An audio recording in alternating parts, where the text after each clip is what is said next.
What is going on, you guys, and welcome back to our Friday the 13th ranking series, where up next is going to be The New Beginning, or Part 5 for simplicity's sake.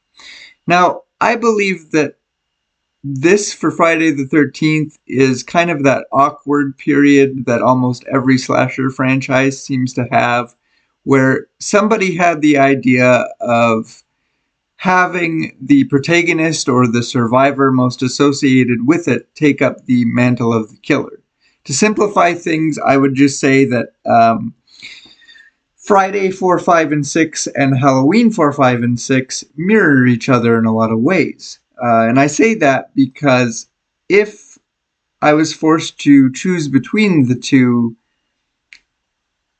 I would have to find Halloween to be the least offensive of the two, and I don't even think that's the right word to use, but let me explain. So, Part 4. Kid Tommy disposes of Jason in relatively brutal fashion, goes to the hospital. Doctors are explaining that he does what he does as self-defense to protect both he and his sister. And the movie ends with him kind of blankly staring into the camera. You could argue menacingly, but that is to communicate to us that there might be more going on upstairs than meets the eye. Okay, cool. Then we get here, and we learn that Tommy has been tortured by the trauma of the incident for years and has landed himself in an institution. Now, we can skip over the fact that Jason in this movie isn't actually Jason. He's an imposter because, if I'm honest, I'm not really a huge fan of this story overall. But the important part is that at the end of the movie, he kind of overcomes all that, puts it behind him, puts on Jason's mask, and effectively becomes the new killer. Okay, awesome. But then we get to Part 6, and that movie opens up with Tommy more or less being completely fine. He sneaks out of the institution one night to race over to the cemetery to confirm that Jason is actually 100% dead, or still dead. And I used the word offensive a minute ago, but I think the word I'm really looking for here is that I'm just irritated with this whole concept at this point.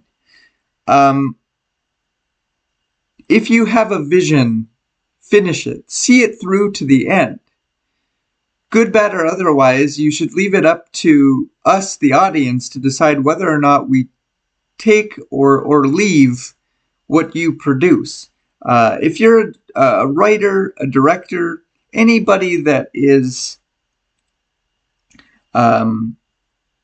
associated or responsible for bringing a narrative like this to life, and you just abruptly cut it off, or you aggressively jerk the wheel to pivot in a different random direction, then congratulations, you've just created a massive gap right in the middle of your franchise.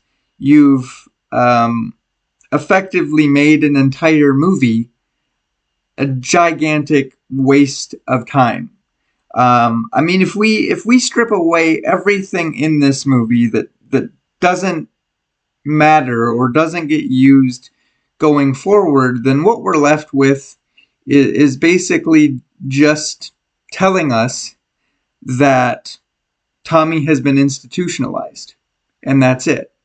And I don't know about you, but I would say that, the ability to just cut this movie out, pretend like it doesn't happen, and logically make the leap from 4 to 6 without skipping a beat, that creatively is a massive problem. And it just, like I said, it irritates me when we get to this point in these franchises where, this movie just doesn't matter entirely, because this is a creative project. This is a part of a complete vision, as I said, that just for whatever reason isn't allowed to come to fruition. So just this whole practice just needs to stop it. But that is going to wrap this video up, guys. So as always, take care of yourselves. Thanks for watching, and I'll catch you in the next one.